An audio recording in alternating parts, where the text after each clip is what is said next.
I sent for the questions, right? That if we follow a format here, it would be that we start off with quick introductions, name, general idea of what it is that you do, and then what drew you to the Odyssey, either the movie or the book. Okay. And yeah, good. Okay, so we're streaming. How about that? Sounds Okay, good. so because I seem to be in the middle of the screen right now. I don't know why. We'll just go around to this side of the screen, which I think is Jen. It's a little different for each of us, depending on how we've set it up. So Is why that don't you just right? call out the names? I'll call out the names. Okay, Kate, since you opened your mouth first, why don't you go first? I did do that, didn't I? Yes, you Okay, did. so I'm Katie Lasseter, Will and Ben's sister, and I've been a teacher for many, many years. I taught high school British literature, and then actually jumped down and did upper elementary literature and history. I've stepped away from teaching, and I'm now trying to form a non-for-profit, which is hopefully going to get off the ground within the next few months here in this area. My interest in the Odyssey comes from a classical education background, and just generally being interested in making that connection between our literary tradition and the problems and difficulties and challenges of being a human and living in this world of ours. I think that my faith is a strong connection with how I understand the importance of story, and that faith and storytelling, in some ways, I guess you'd say I came to faith because of story. I come to story through faith. So the Odyssey and looking at this movie and this artistic understanding of it is another way of I guess you say incorporating that faith, and That's also good. um, I guess my my love for the Odyssey comes back to my high school years ago. It was one of those stories where it just seemed like it wrapped everything up that I understood of what it meant to be human into this one tale. So I'm interested to see what people have to say about the movie today as well. Sounds good. Sounds good. How about Anthony? Why don't you go next and tell us your name and generally what you do, and then a little bit about what drew you to the Odyssey. Yeah, my name's Anthony Crifasi. I teach philosophy at Benedictine College. Um, I What drew me to the Odyssey. I mean, I went to Thomas Aquinas College, so I have a kind of a great books background, and so my original exposure to the Odyssey was as kind of a one of the great books, big conversations between the Odyssey and Virgil and Dante also. So kind of that's the whole point of the great books, is to have kind of a cross-age conversation like that. As a philosopher, right, there's certain questions that have come up about Nolan's portrayal of Odysseus regarding, ethics and whether this really fits an ancient point of view, the way Odysseus kind of views, looking back, what he did during the Trojan War, things like that. There's that interest also. Um, and uh, and also, as Will probably knows, I'm pretty active online. There were a lot of pre-criticisms of this movie from conservatives, of which Yes. I am one. Specifically because we knew what was coming in terms of certain racial portrayals of certain characters that were, historically, well, at least inaccurate to the story. And a lot of the people who originally leveled those criticisms have come around and said, really, this is a good movie. A few are still saying it doesn't do it justice for that reason. And so, on all these levels, basically, as soon as the movie came out, I said, I have to see this movie. As soon as I saw the reviews, which are rarely this high. Yeah. Um, Yeah. Yeah. Yeah. and so that really caught my attention. And so I said, I have to see this movie. And so when I saw it, I said, this is something else. So, Cool. yeah. Cool. Cool. Excellent. Thank you. Beth, what about you? Tell me about yourself, because I know nothing. Well, okay then. I am Beth Lasseter, and in fact, the host, Mr. Lasseter Extraordinary. knows quite a bit about me because we've been married for the past 30 years. Imagine that. We just celebrated our 30th anniversary in June. And Good again. yes, indeed. I think my background can be summed up in just a mixture of education, business, and child rearing. We're the parents of 5 kids, and both of us are classically educated, which means we have a lot of familiarity with the works of philosophy and of literature from this time period, if you will.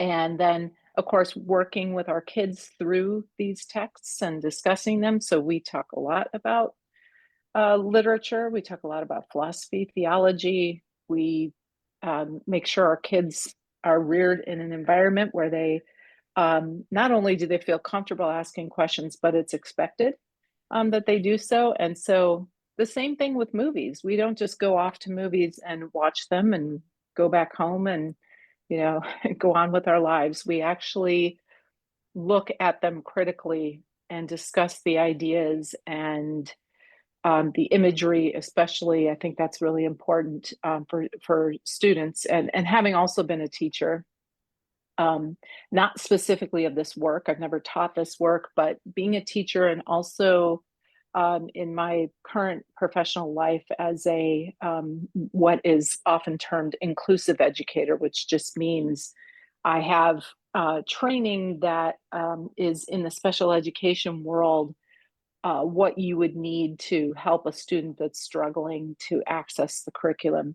And one of the things that that comes, comes to the forefront in working with students who have disabilities is that oftentimes they just don't understand the narrative text structure and what that looks like, and how to understand what the difference is between a narrative text and a say nonfiction scientific text.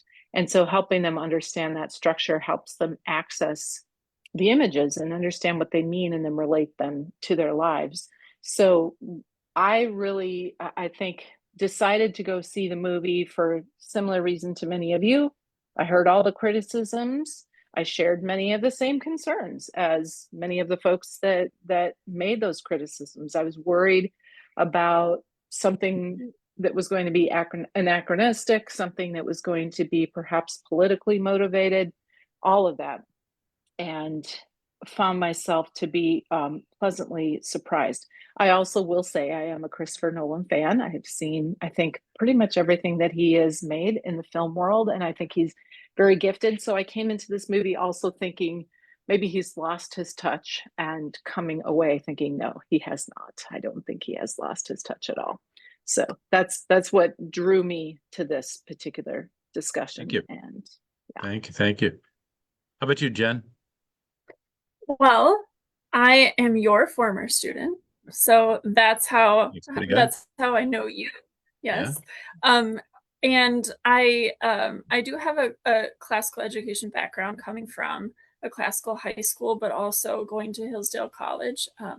I have been educating small and younger people for quite a while now. At least that's the way it feels to me. I'm currently teaching literature to 14 and 15-year-olds, ninth graders at a local Catholic high school. So that's been, well, and I'm very thankful for the Lasseters' help, because they've been really wonderful mentors in this whole process. Previously, I was in the homeschool world, so working in a homeschool co-op, a classical homeschool co-op, and then jumping into a Catholic high school has been quite the shift for me. But I'm grateful for all the support that I've been getting. And I think similar to your words, Katie, actually, I was thinking about how you said that story was kind of how you approached faith, or how you were led through your faith. And that was really my story too, in many ways. I converted when I was in, I think, my freshman year at Hillsdale. But the groundwork for me was laid through the ancient classical works that I read both at Providence and at Hillsdale. And I found in the story of Odysseus, and even in the Iliad too, kind of just essentially that question, what does it mean to be human? Why am I here? why are all of us here? And what does the beauty of this world mean? What does the tragedy of this world mean? And so that's how I was drawn to the story itself. And then the film, just like many of you, I heard all the negative criticisms, and I too, like the casting in particular, I was like, okay, you know, we've got another Hollywood version that's destroying everything that we're, you know, that this has come to mean for all these years. So, but going to see it in the theater, I became more interested after hearing some of the positive reviews. And then also just feeling almost a duty to my students to be able to speak to them about the film. I was pleasantly surprised. So I'm excited to hear from everyone else what their thoughts are about it. Excellent. Thank you, Jen. And Benjamin. Hi. Yeah, I'm Benjamin Lasseter. I'm Katie's and Will's brother. So I live and work in a very high-tech world. I mean, I got my doctorate in biochemistry. I spent 5 years working first at a high school, an advanced high school for students, and then went into the university world where I was a professor for chemistry and biochemistry for a number of years. Left the university about 6 years ago, and now I work as a method design chemist for the industrial world.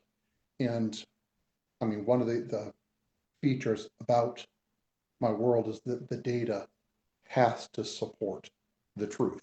If your idea doesn't have the data, you're wrong, and it kills people when you're wrong. So it's really important in my world. One of my big interests, which also has to do with this data thing, has always been archaeology, especially of the Stone Age and the Bronze Age, so forth. And it has been my observation that no matter how much the technology has changed in this world, human nature has not.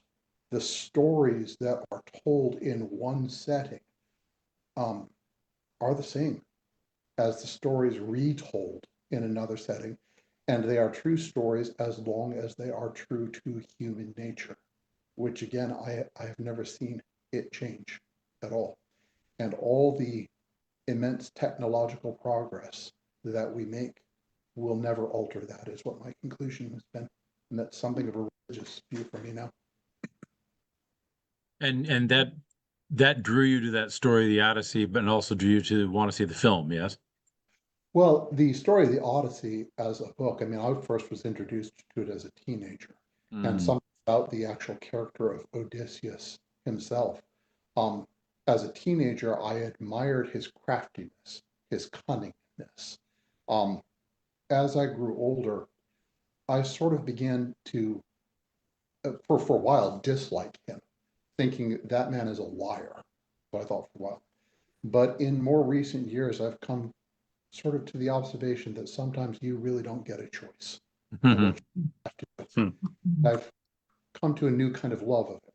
Now, as for the movie, I've heard all these awful things about it, and I was dubious about a lot of the casting choices, including, frankly, Matt Damon, who has done some good roles, but he's done some real ghastly ones too. I was really quite dubious that he was going to be good in this role, and I was not actually going to waste any money going to see it at all. Until you told me that I would see something in this movie that I was not expecting and would be impressed. So I went out, I caught it one evening, last Sunday, in fact, and I was flabbergasted by it.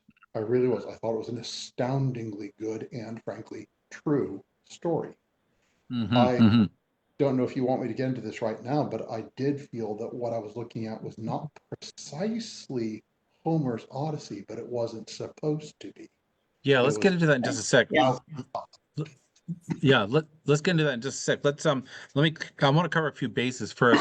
For the record, I'm Mr. William Lasseter. I've been a teacher for 30 years, teaching the Odyssey and the Iliad as one of the primary texts that I've been teaching for 30 years. I'm still a teacher. I can't seem to get away from it. Even though I'm not necessarily in the classroom right now, I teach via videos and sarcastic tongue-in-cheek blogs.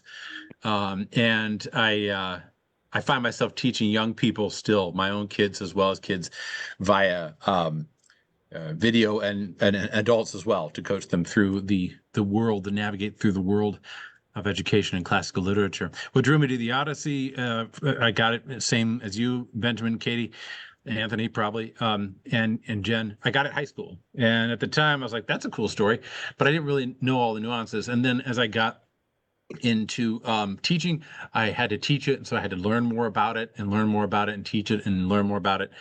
And between the questions of students and my own reading of it consecutively every single year and reading articles and all, I just became more and more fascinated with this perennial story that's been around as long as it's been. Discovered that it's been around longer than it's actually been around, and now excited to see how it is moving into our own modern era, how it's actually entering into our own modern era. If nothing else, in generating a foment of controversy between people saying, yes, you're doing it right, or no, you're doing it wrong. That's exciting to me. So I'd like to get some things out of the way first, because there are some big casting and big choices that Nolan has made in his movie. And the first one is that he's been accused of DEI casting, and casting all the race swapping and gender swapping, and then casting this horrendous character of Ellen Page, who's like Satan's daughter, son, whatever. And that casting choices, people have said, have ruined the movie. It's obviously a sellout woke movie. Okay, so I'm going to throw that out there and say, well, what do you think? Is he in the right? And well, maybe the best way to do this is raise hand if you wanted to speak, so we don't all just like jump in and start talking at each other immediately. But was he right? Did it change the movie? Did it make it a woke piece of unpalatable pablatum? What do you think? We're supposed to raise our hands? You know what? Just jump in. Is this the emoji raise hand thing? I actually can't do the emoji from where I am right now. At some point, mention me. I'll just sit here and listen to you guys until you call on me. I will. Okay, I will say this. I didn't notice it when I watched the film. The film was so engrossing. The story was so engrossing that I just didn't. It was not an issue for me that Lupita Nyong'o was cast, for instance, as Helen and Clytemnestra, or that the Bard was a Black rapper. I don't even know who he is. I didn't even know he was a rapper. Like, okay, the kids these days do it. Too old for all this. Yeah, stuff. right. But no, I didn't even notice it. And in fact, I would say that when I reflected on it, it occurred to me that Nolan is telling a story that is the audience that's intended to receive this story is anyone, any race. The race is not. This is not limited. This is not just a Greek story. This is not just a story that's relevant for the ancient world. So it wasn't an issue at all. And in fact, I do think that some of the race swapping actually could have some significance, whether Nolan intended it or not. But to use an example, the fact that Helen and Clytemnestra are played by the same actress and are twin sisters in the story. I did not expect Nolan, to bring in the story of Iphigenia, the daughter of Clytemnestra and Agamemnon, and the fact that Agamemnon chooses to sacrifice the daughter, right, in order to get favorable odds, right, for this campaign. And in the Greek story, I think she's, if I'm not mistaken, she's actually written as an older, maybe teenager, an older girl. And in some of those stories, at least the one that you produced as a play at Chesterton Academy all those years ago, she actually agreed to it. She agreed to be the sacrificial lamb, right, for that. Alice, yeah. Mm-hmm. Okay, so yes. So I thought it was interesting that Nolan chose to portray a baby, a little girl, okay? And I couldn't help but notice that this to me was almost like a meditation on the modernist view of children that can be sacrificed on the altar of your ambition. And the fact that it was a Black mother and a white father was interesting too. and that the father made the decision, not the mother. Typically, it's the woman's decision, right? But in this case, it was the man's. And I just think, again, it was, I don't know, somebody used the word meta, right? Like it was actually something that flipped things. And so for me, it not only was it, my immediate reaction was, okay, all of that worry was unfounded because it was an amazing story. But then I also think if you actually reflect on the possible meanings that could be layered into that choice, that it's really pretty stunning. So that was my initial thought. And I will yield my time to whoever else might have had a reaction to that. I think it was interesting that you noticed that too about Iphigenia being a child, because all of the other, I guess, the central female characters, they're women, and women have different degrees of, for lack of a better way of saying it, bitterness or reason to be bitter towards the men in their lives. And even including Penelope, because you can say, oh, her loyalty is classic Penelope characteristic. But really, she is defined by her difficult position with the suitors, and even the juxtaposition that she has with her son Telemachus. And I thought Christopher Nolan brought that out, that element of like, just for lack of a better way of saying it, the bitterness that women may hold towards men in all of its different forms, and the way that could look, as well as the vulnerability of Iphigenia made as a child. If she had been made as a young woman, then she would have been sort of like almost like pigeonholed right into that same category of, see, women are hurt by men. But in this case, it's not that. It's daddy. Daddy did that. And that really changes, I think, the perception that we, the viewer, have on not just on Agamemnon's character as this brutal force, but also on how we as human beings come to terms with the vulnerability of women, and where the real power of women really is.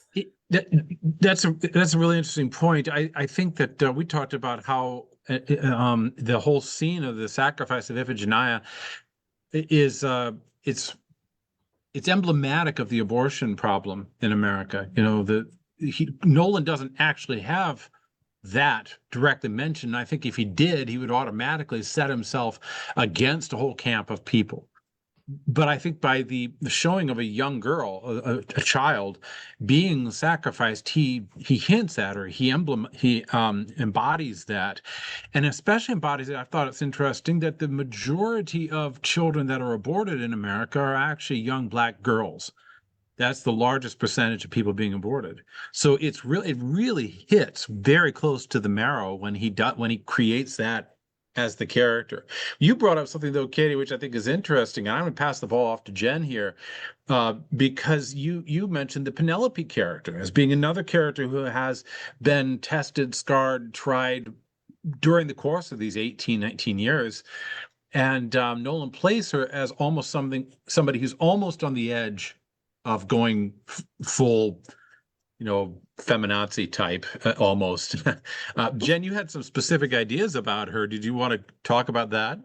Sure. Yeah. And I think probably for each person seeing this movie, especially those of us who are exposed to those negative critiques, we probably all came in with some particular hang up or something that we were like, okay, I'm going to grit my teeth about this thing and I'm going to get through it. But for me, that was Hathaway cast as Penelope, because it's hard these days not to know, these actors and actresses' thoughts about anything, really. Right. And to see, Hathaway as this outspoken, pro-abortion, very, leading the charge on the feminist agenda, in my opinion, it was hard to see her cast as Penelope. And as I watched her character unfold, to what you were saying, Katie, about, each woman having this bitterness in the character or in their own character, their relationship with men, in the film. And I thought we saw that from the very beginning in those flashbacks with Penelope and Odysseus, right? And Penelope is, you know, obviously hurt, and she's she's really upset that her husband is about to be taken from her for this war of Agamemnon's.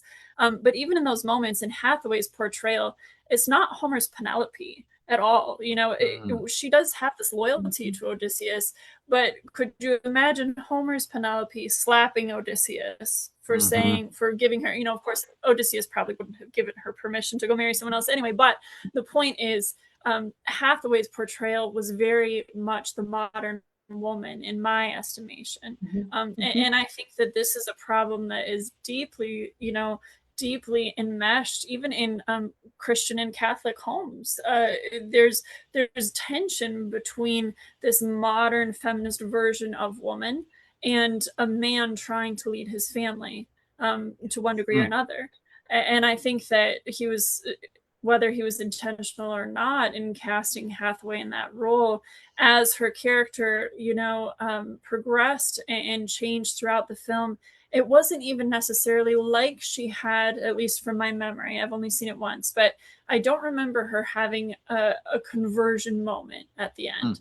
I do remember things being brought into harmony once Odysseus has returned. But something else I noticed about her was her relationship with her son Telemachus. She, oh gosh, so and she's hurt, she's grieving, she's frustrated, she wants her husband.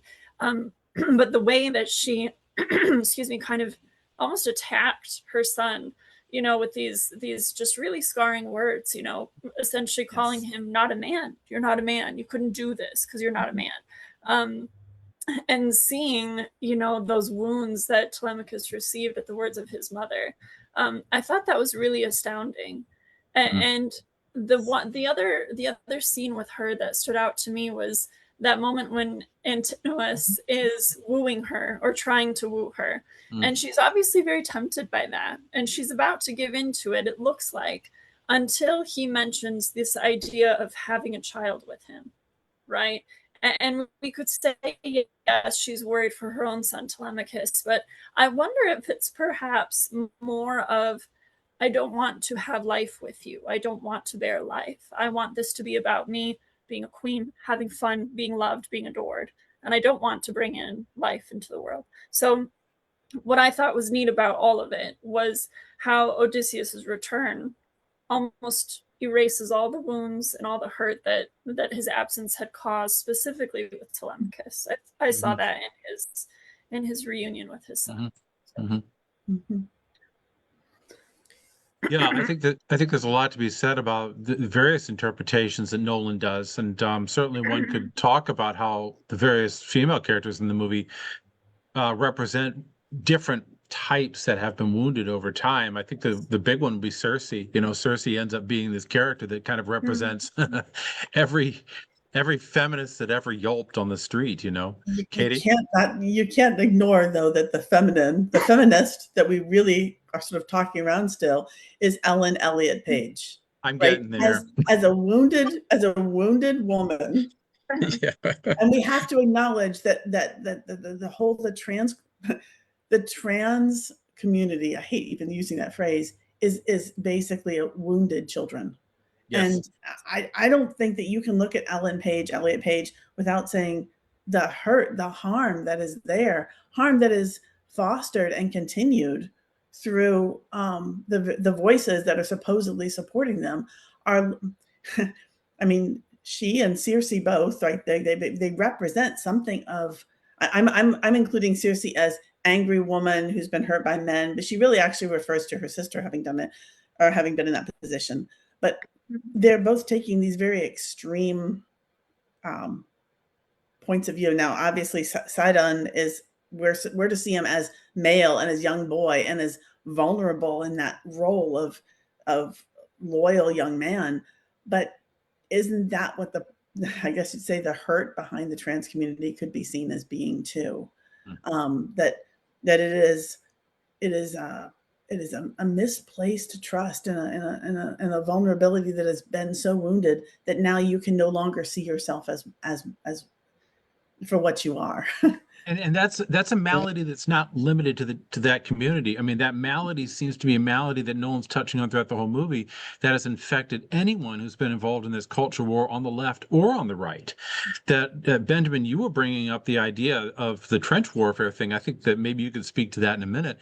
But I tend to think that being involved in this constant discussion and research and debate, and then the demonstrations, then the violence, and then going through the lockdown in 2020, all this, pardon the words, crap that people have had to endure, and I would say on both sides of the political fence, has a tendency to make people very embittered and very like checking out almost from the constant struggle that seems to be going on.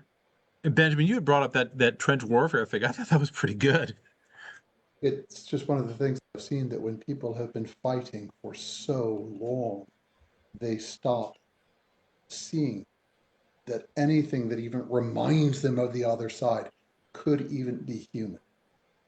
If you're referring to the particular story I was talking about World War I, with No Man's Land, that there were a number of soldiers who deserted from both sides.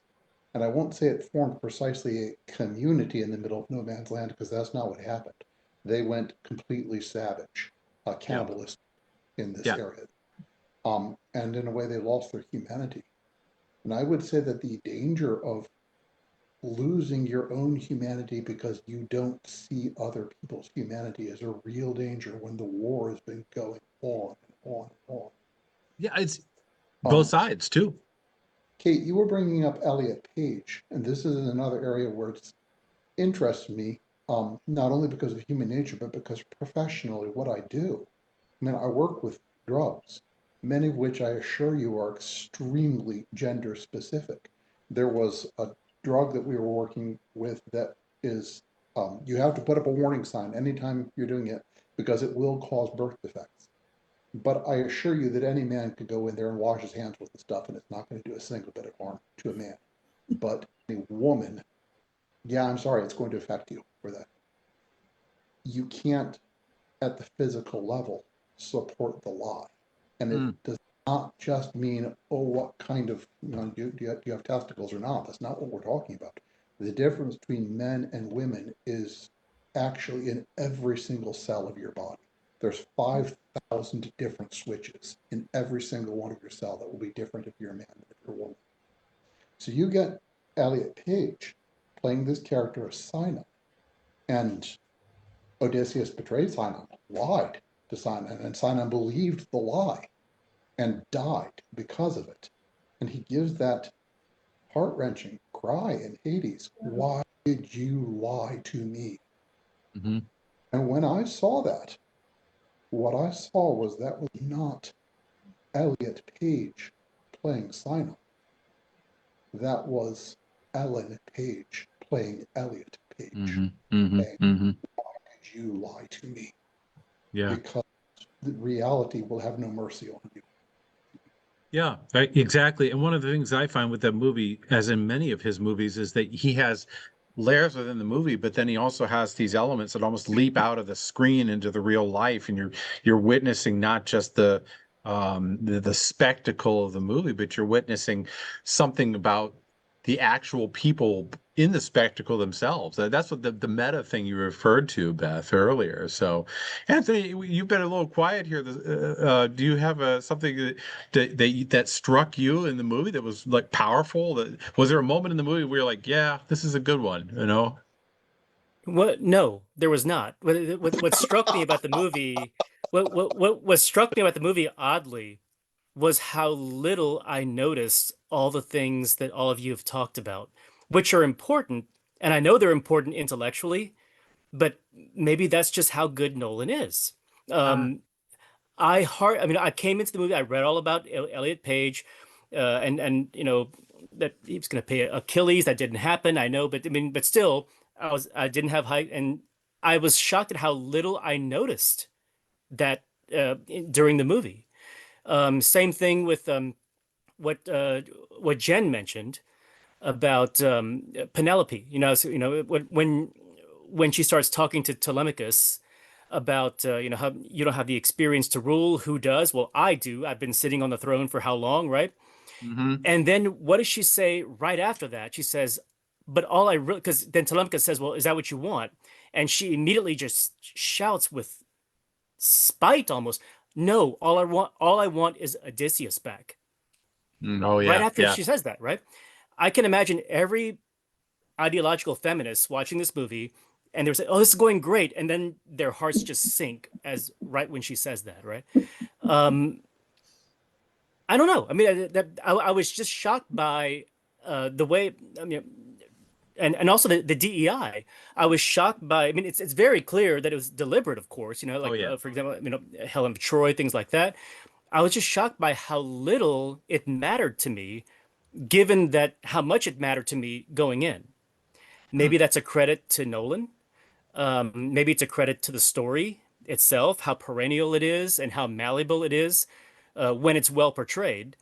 I was just very surprised by that. Well, it's interesting you should bring, when we saw it the third time, because this is my geek side, I've seen it 3 times. On the third time seeing it, we had in front of us, like 2 rows in front of us, two somewhat elderly ladies, pink hair, tattoos, the works, and not that that's a definite sign, but it can be a sign.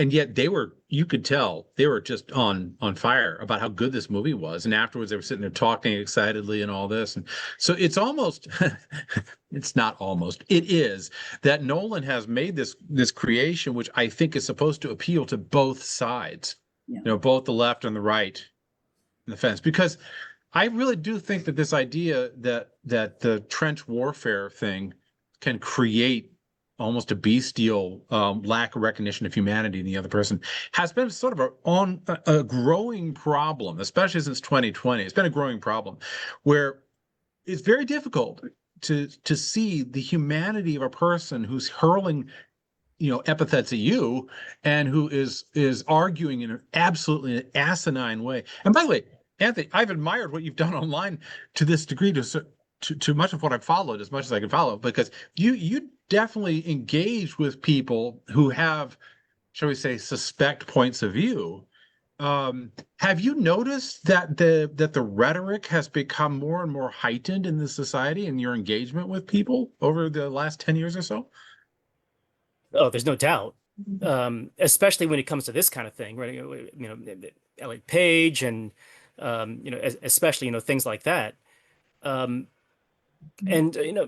like I said, it's either just that Nolan is just a very, very rare talent, or the Odyssey is just that perennial of a story, or it's both.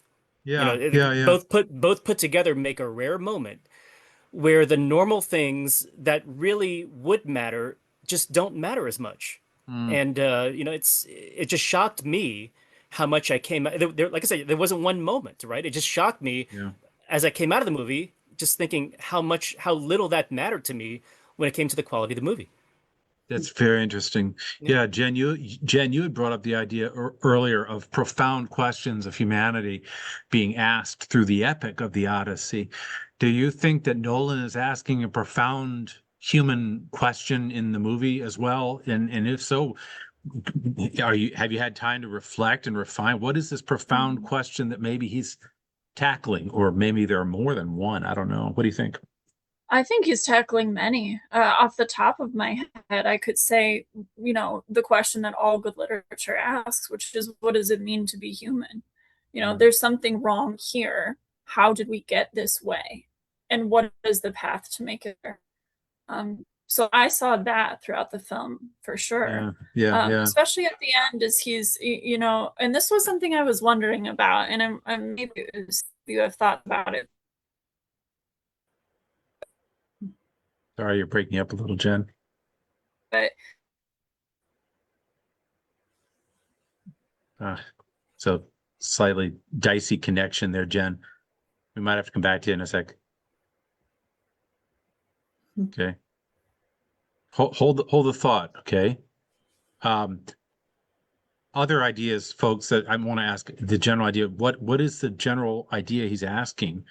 Especially, do you think that the idea of what it means to be human, as Jen brought up, You think that's the profound question he's outlining here? And does he offer a solution for fixing what seems to be a pretty darn big problem? Beth, why don't you take the conch shell?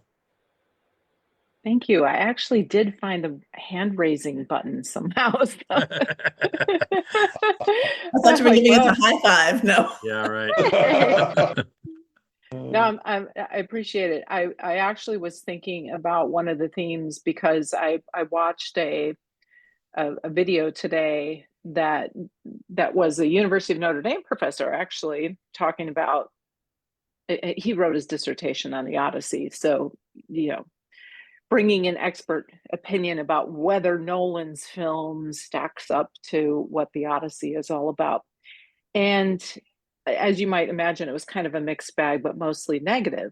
So one of the themes that to me was so clear throughout was the idea of Zeus's law, right? The law of hospitality, the idea that you should treat the blind beggar well, because it could be a god in disguise. And yes, Xenia, I appreciated that because we're taught as Catholics, as people of faith, that all people are made in the image and likeness of God, and it's very difficult for many of us, especially out there in kind of a hostile environment, to really live that consistently with people who don't think like us, who are hostile to the way we think or the way we live, or are any way different, right?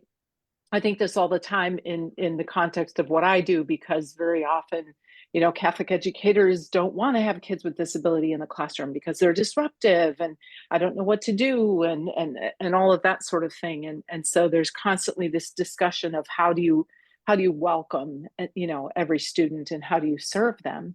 And so that theme was really profound to me.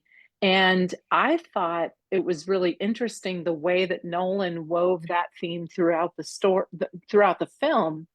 And I also thought that his choice, again, I don't think anything he does is random. I think he's very intentional.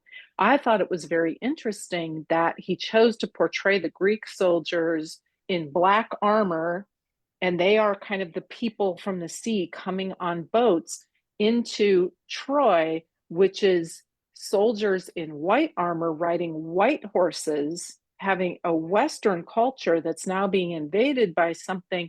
I was like, oh my gosh, is this a commentary on the boats, right? You hear the English talk about stop the boats because they have rampant immigration, which in itself may or may not be problematic, except that these are people that are coming in under the guise of seeking asylum, but then in those European nations are actually attacking the Western values that make up those nations.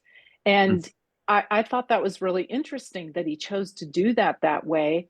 But one of the objections to the film that I heard was, oh, well, this sounds like an apology for closed borders, or this is actually trying to show how we need to open the borders and we need to be more open and welcoming to the stranger. And so I'm like, wow, well, that person saw a different film than I saw, because I actually saw it as the opposite. Yeah. But I also heard this criticism that the idea of being open to other people and being welcoming is actually weakening the human person, so that Odysseus in this line of criticism is actually a weak man. He's being presented as a weakling. He's no longer the strong man who's the warrior that uses whatever Machiavellian means he needs to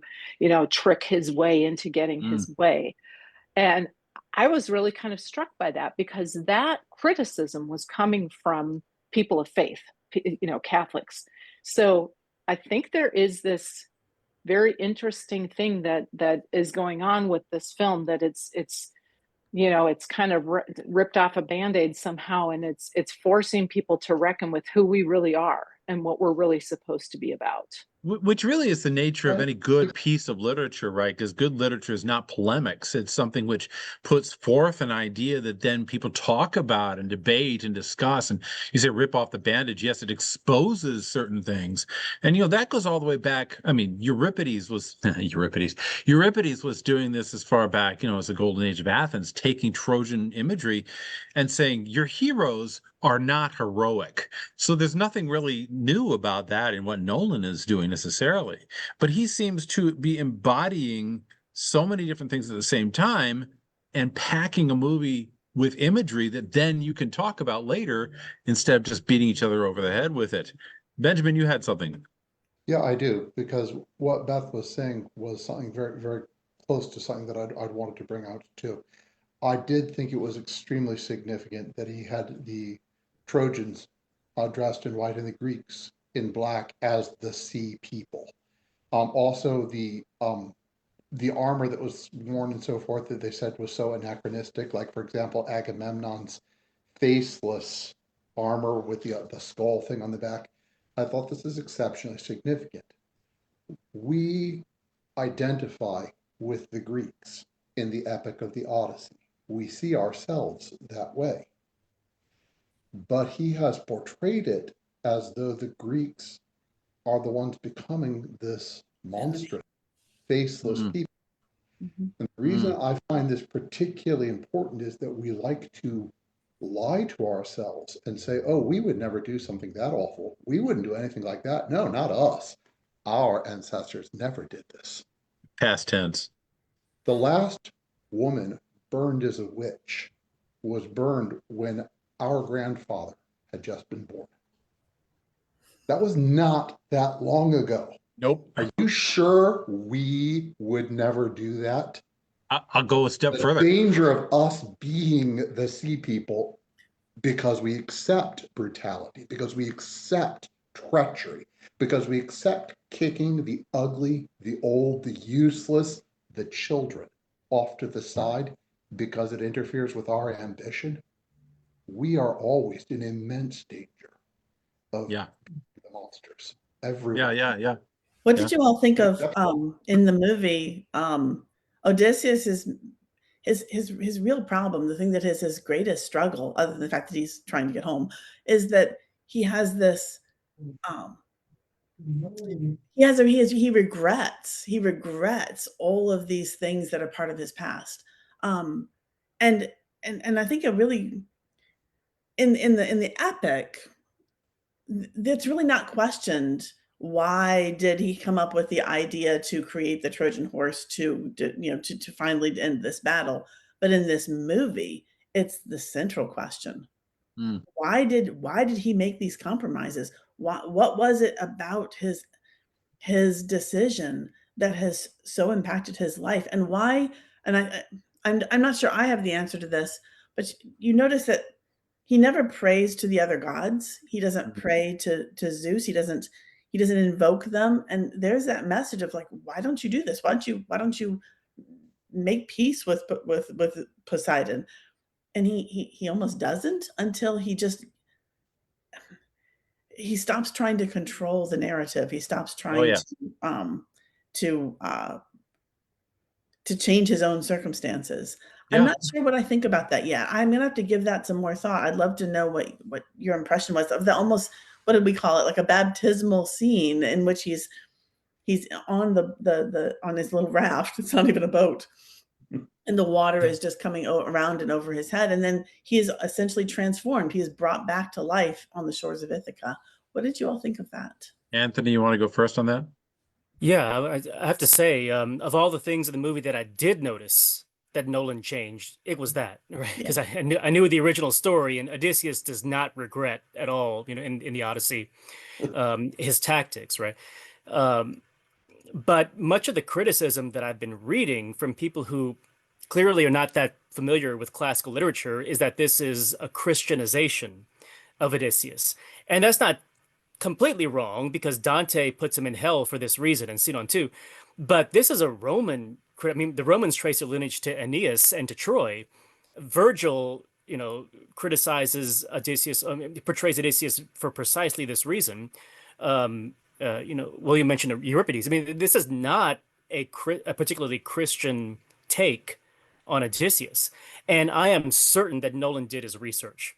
This is too conspicuous for somebody, embarking on something this significant to not have come across, right? In his research into the Odysseus character. Yep. So, yeah, that's clearly not Homeric, but it is classical. It is a classical critique of Odysseus that Nolan has injected into the story. And it's not Nolan in particular, I mean, that's why I also didn't really buy the whole. I saw the same criticisms, by the way, about immigration, things like that. But I knew that this was a very, very old and classical critique of Odysseus. It's not a particularly one, that Nolan would have thought just because he may disagree on immigration or something like that. And so anyway, yeah. And yet in the classical critiques, there is no salvation for Odysseus. Like you said, he's either the hero of Homer's epic in the Greek world, or he's down there as a flame in the Inferno in Dante's great epic, if you will. There's no in between. There's no like chance for him to have been saved. So that scene of his on the raft baptism scene seems to be kind of pivotal to the story. Kate, you asked the question what other people made of it. Beth, Jen, I know you all had opinions on that when we were talking earlier. Did you want to weigh in on that one? Well, is my network working? Can you hear me? Okay. Off and on. Okay. Well, I'll try to make it short, but Katie, in answer to your question, why does he do these things? I think you were already making the connection, and it was one I saw, which is his struggle to relate to the divine, right? And I think in that way, Odysseus becomes almost an everyman for us as modern people to see ourselves in him, right? Throughout the film, he says things like, "Oh, those are your gods," or "Pray to whomever you want," or lines similar to that. And he's wrestling with that modern, well, I suppose it's universal, but particularly modern need for control. And I think that that's something that, again, like so many of you have mentioned, unites the left as well as the right? That's something that both sides struggle with, and their answer to it comes out differently. But it's the same horseshoe, right? But two different extremes of it. And I think, yes, we see, and I think that we see that, and particularly with AI, right? And I think that Nolan is perhaps critiquing that as well, especially at the end where Odysseus says, from now on, our stories will only be sung because there will be no one left to write them. Nobody will write them anymore. And I think that's all kind of related, right? How do we relate to the divine when we struggle so much to control everything, in which, Nolan addresses through that baptism scene, baptism-like scene of Odysseus in the raft. So, yeah. Does that make sense? Yes. Absolutely. In fact, you brought up something here which I really want to highlight. You said especially through AI control and the relationship to AI. Okay, so my daughter, God bless her, had this insight when we saw it the other day, and so I'm going to credit her for this. This is Eleanor Lasseter. So if colleges are listening, she's prime material. But anyway, she brought up the idea that the most anachronistic part of the film is the silver giants that come out and attack them. Nowhere in the Odyssey does this exist. The closest thing is the Lystragonians, who are like cannibalistic and they attack them. But nowhere is there an island with snow coming down, with giants and, as Metatron says, bad metal armor coming at them, and the trees shifting and the little nowhere. My daughter said, that's online electronic AI crap is what that is. That it's a bot swarm, essentially. The trees moving and shifting is the shifting that happens online once you start getting accused of something. The little child is the lure in, the gamer that laughs at you or whatever, and then starts shrieking, and suddenly everybody jumps on you. And I was like, oh my gosh, if that's what he was thinking, spot on, because what you said, Jen, we live in a world where you don't know if it's actually Mr. Lasseter talking or if you're all being controlled by an AI in a chat that doesn't even Nature is exist. mimicked, yes. Yeah. Yeah, it's almost like, yeah, right, Ben. It's almost like we've let this genie out of the bottle, and how do you get it back in? It's going to destroy all the ships, and you have to run away from it. I mean, given that scene is almost one of the most I mean, there are lots of terrifying scenes, but that's almost the most terrifying scene because it's the most pertinent in terms of what we're trying to deal with. Both left and right are getting played like a bongo drum on a regular basis and being fed information that we think is true, and we don't check it. And so we go off and scream in the streets about something that doesn't ever exist.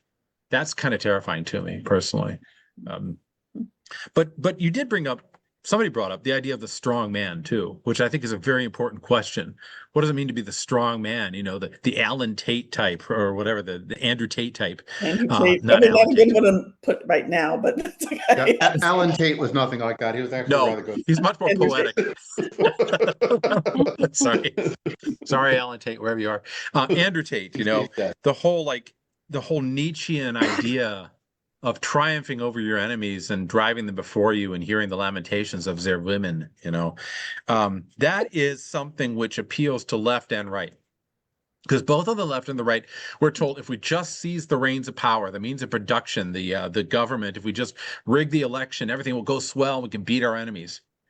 Well, we even put the idea of control in certain individual understanding through faith. Like if I just say the right prayers and if I just offer the right sacrifices, then these things will happen. And that's actually what Agamemnon found to be true, just saying. But it's up to a point. It goes very, very badly. Yes. Yeah, up to a point. It worked until it didn't. Control. Yeah. But that also that image of the strong man, I think that was something I mentioned because of the criticism that I saw that Odysseus is really being portrayed as the weak man. And, you know, I think that's a really interesting take from a modern perspective, even a modern Christian, the idea that being hospitable makes you weak. But Nolan is so consistent because, you know, that early scene when Mentor is training Telemachus, and I'm suddenly blanking on the blind guy, John Leguizamo's character, right? Mm-hmm. Oh, yeah, the pig farmer Eumaeus. Yes, Eumaeus. Okay, so he says, you are moving too fast. You have to open yourself up to the attack, and that's when you can strike your enemy. So in other words, your strength is in your weakness, right? That is a very Christian theme, you know, and the criticism that I was watching today was, well, it's not really Christian, it's post-Christian. Okay, whatever. Odysseus is a man who finally is having to take his own advice, right? How he's trained his son through his proxies. He now has to let go. He has to make himself vulnerable and completely stop trying to jerry rig his outcome, and let go. And it's only then when he gets baptized, right, for a better word. But then he also comes into Ithaca, and there's this fascinating scene of him basically confessing his sins to his wife through a screen. She's behind a screen. It looked like a confessional for all intents and purposes. But what a very different thing than what Agamemnon did, coming home in triumph. I'm the man. I, won the war and all of that. And then being essentially emasculated by his wife. And it is interesting. They do it so differently in this. It's all about the killing of the daughter rather than, okay, my lover and I are going to kill the, whatever. But I think it's interesting that he goes through this confession. And then he also, I think the other element of it is that makes me not able to accept this portrayal of the criticism of Nolan's Odysseus as being too weak, is that he has to cleanse his house. He has to rid his house of evil. He has to actually, any person who is not honoring God's law, right? It's called Zeus's law, right? But anyone who is not honoring this divine structure of things, that the basis of community is actually how you treat the lowest, whatsoever you do to the least of these, right? That's somehow the basis of community. And so his family's community and his kingdom has been so violated by people who take advantage of that, as opposed to living by that law. He has to, as the king, take them out. But you notice that some of those men in that final scene take a knee and basically put their neck down as if, okay, I sinned. You can either forgive me or destroy me. And he ends up forgiving all of them. I thought that, I don't know what, whoever the folks that are claiming that this is Matt Damon is showing a weak Odysseus, what is strong about a man, if not his willingness and ability to confess his sin, to rid his home of evil, and to reestablish his place as head of his family. And then forgive. Yeah, and forgive. And such a contrast to what Agamemnon and Clytemnestra's homecoming was like, and Menelaus with Helen and their marriage. I mean, we've got these kind of three marriages, two of which are completely dysfunctional and one that is functional, precisely because, and it isn't obvious that it's only the man who is strong there. It's not just Odysseus who's strong. It's actually Penelope too, because she doesn't give in to the suitors, nor does she give in to her son. She does, she doesn't want, like Galadriel, she doesn't want the ring. She doesn't want the power. She wants her husband. She wants order in her home. Yeah, that's it is true. Good analogy. Good. It is true that in the original Odyssey, he kills them all. Yeah. Mercilessly. Yes. Yeah. Yes. Yeah. Which is kind of cool. It's kind of cool. It's like, very cool. It's very cool. Yeah. I can't. The whole criticism that he's a weak guy comes from this attempt to emasculate all these heroes, like Thor, for instance, and Batman and all this. And they've taken them and they've really cut the legs out from under them. And in this one, I don't know how you can see that last cleansing of the hall scene and say, this guy's weak. I mean, anybody who says, I was like, okay, Jack, you take on 50 guys that want to murder you. Okay, let's see how you fare. He's actually portrayed, I think, only in one scene as actually being weak. Well, not one scene, but one instance as being weak. And that is in his interactions with Calypso. And I think that's not to be disregarded, because Christopher Nolan is making that a thread, a central idea that is threaded throughout the story. Because a lot of the tale is being recounted as he is remembering with his audience of Calypso. What is that? And I'm not saying it's weakness, but that is his weakest moment, I guess you'd say, where he cannot bring himself to think about what has happened, and he wants. Again, this is sort of borrowed. She is offering him the lotus flower to sort of help forget. But also she's now the force that's saying, well, don't take it. The Lotus Eaters, that was a different element in the actual Odyssey, the epic. So Christopher Nolan is using that as a tool. We have to give him the benefit of the doubt to say he did that deliberately. Why did he do that? Absolutely. Yeah. Right. Why did he do that? It reminded me, those scenes reminded me so much of the, you sometimes hear veterans coming back who have terrible PTSD using psychedelics to because none of the drugs and the other treatments that they're given work, but something about that just kind of releases their mind or their mindset or something. I'm not saying I'm not here doing a promotion for that, but I think that's what he had in mind, Beth. I think that's true. Yeah. No, I think you're right. And I think it's interesting that he chose not to portray Calypso as, the goddess nymph sex pot. Right. She's not that at all. She's not an abductor. She's not actually holding him captive in the same way that you would think of that from having read the Odyssey itself. Instead, you have a little bit of sympathy for her, saying, you didn't know who you were, you didn't know what you were doing, and I loved you, and I wasn't ready, and you weren't ready, Yeah. And you weren't ready to go home. So I, had to keep you, but clearly then she has to let him go, which is a really interesting departure from the original story, which is quite a very different story. Yeah, it is. With Calypso. But I thought it was beautiful that the moment that she, right before he leaves, when she says to him that you were calling out Athena's name and you were calling out another name. And at that instance, he remembers and he says the name Penelope. So it's like he suddenly knows he has to get back to who he is, right? His true identity is not the lost man. It's the king and the husband and the father. Mm-hmm. Mm-hmm. Mm-hmm. Is he telling the same story Well, as that's what I was Homer? going to ask, because the conversation is moving in this direction. And I have two final questions here to really ask. Well, this is the first is Nolan really telling the same story as Homer? That's what everybody's saying. Oh, he's not telling Homer. He deviates from Homer. This is not as good as Homer. Is he telling the same story? And if he isn't, then what is he telling?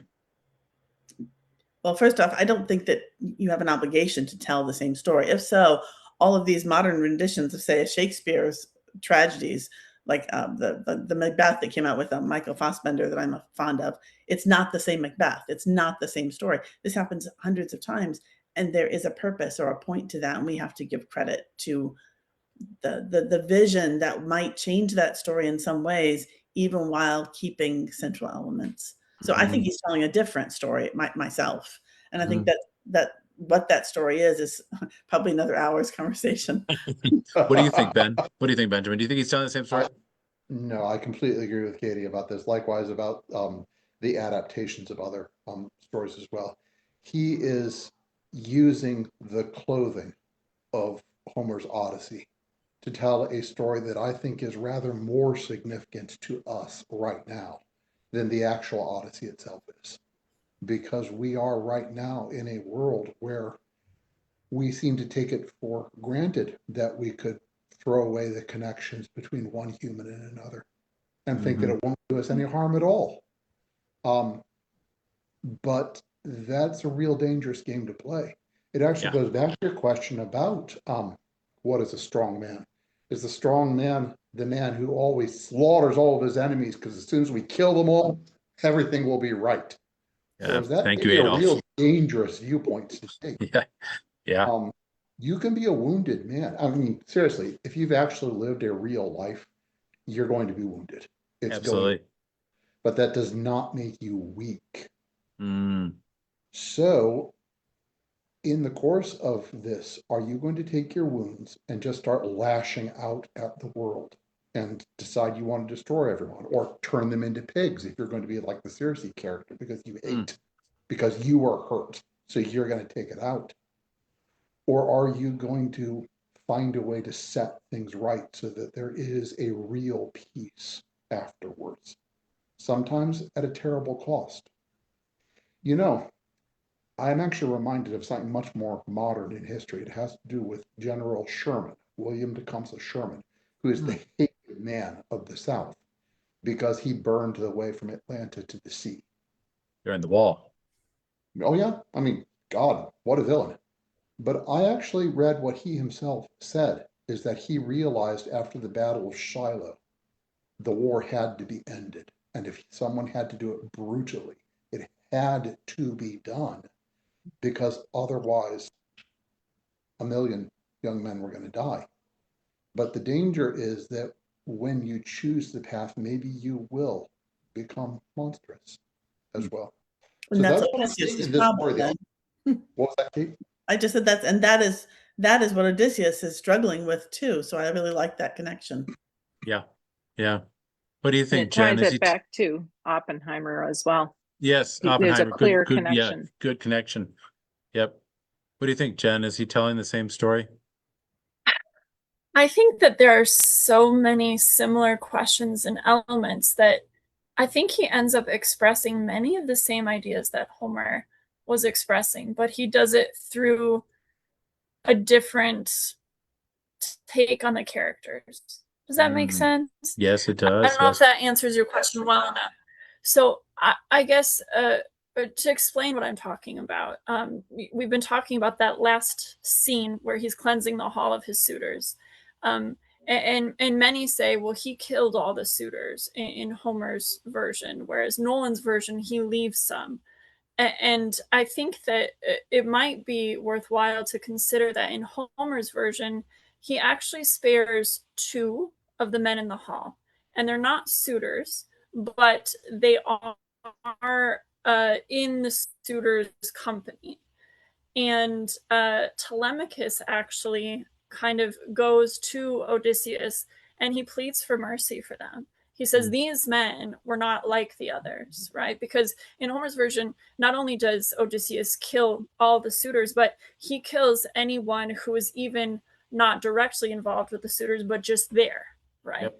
Except for these two. And Telemachus goes to him and he says, Dad, like these guys are okay guys. Like I'll vouch for these guys. Like, would you spare them?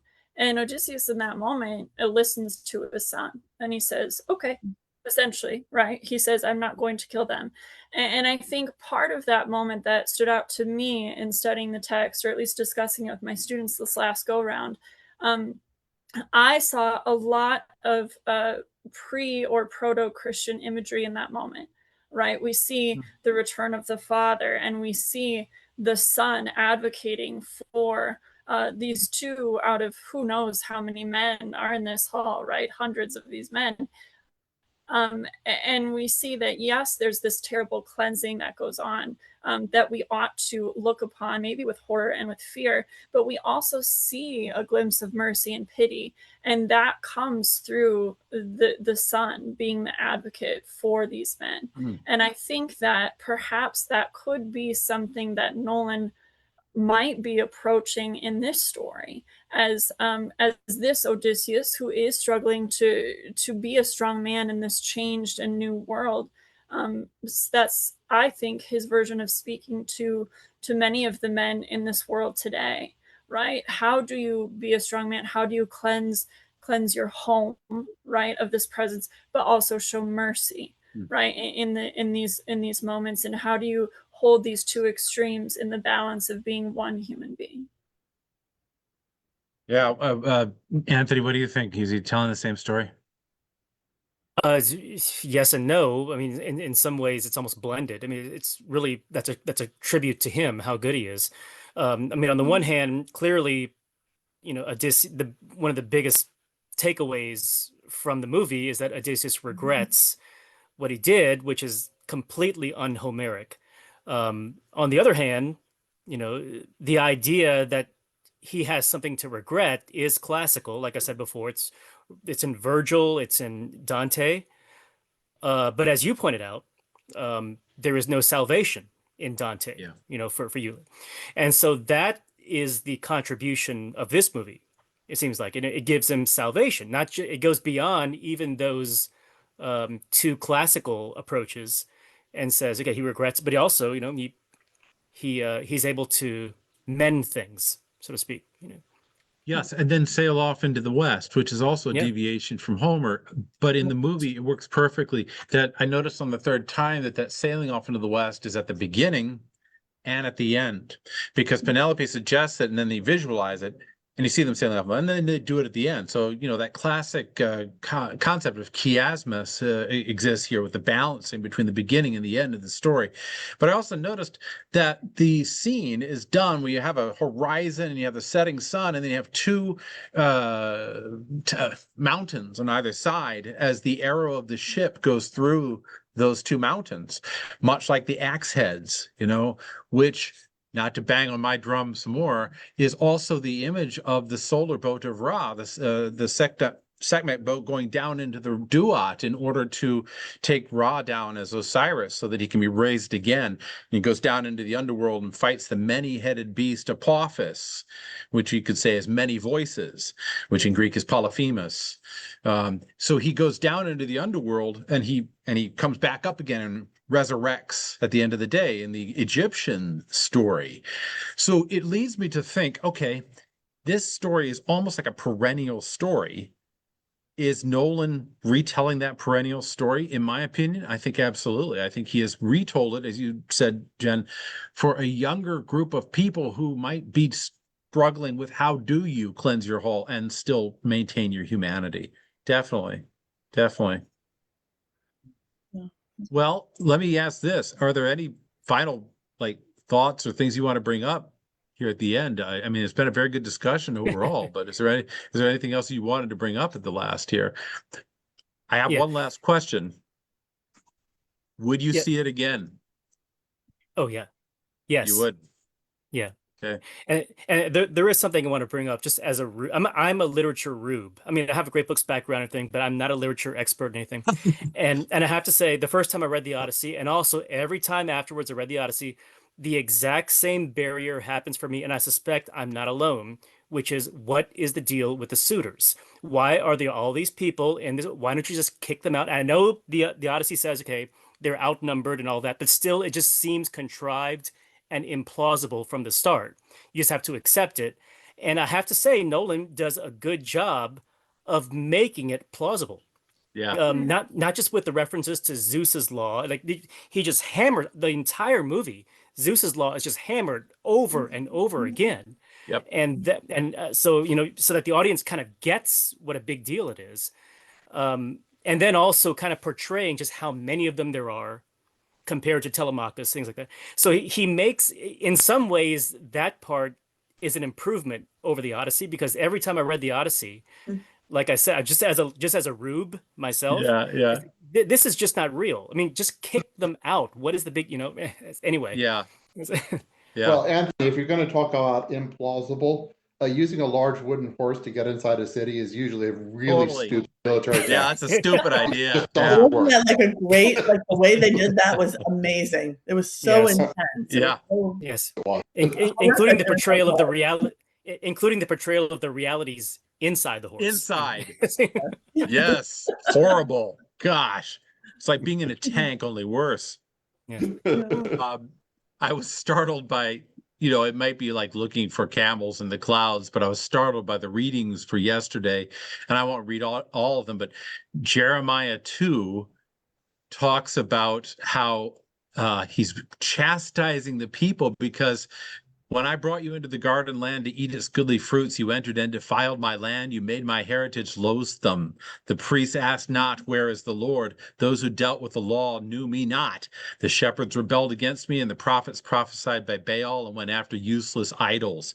Sounds a lot like the suitors to me. And then he goes on to say, for you, with you is the fountain of life, and in your light we see light. Keep up your mercy towards your friends, your just defense of the upright of heart, right? Because the children of men take refuge in the shadow of your wings. They have their fill of the prime gifts of your house. From your delightful stream, you give them to drink. It's almost like you're looking at the suitors, and then you're looking at what the Lord offers. And then at the last, which is the reading from the Gospel of Matthew, Christ says to his disciples, I speak in parables because knowledge of the mysteries of the kingdom of heaven has been granted to you, but to them it has not been granted. To anyone who has, more will be given, and he will grow rich. From anyone who has not, even what he has will be taken away. And again, I said that might be just complete accident, uncoordinated things, but I don't believe in accidents. I believe in providence. And I sometimes think that maybe reading the daily stuff actually confirms all this stuff I'm going through right now. It startled me that was the readings, then they were so similar to this idea of your hall being infected and taking for granted the great things that have been given to you, like, language and song and beauty and all, like is pointed out in the movie. And that, vengeance is a very real thing, and not our vengeance, the vengeance of the world that ends up crushing people that break the law of Xenia. Quite startling to me. So, folks, thank you very much. It's been a very good discussion. I've really appreciated it, and I wish you all well. God bless you all. Hope to see you in the near future. All right. Thank Bye-bye. you. Bye now. Bye.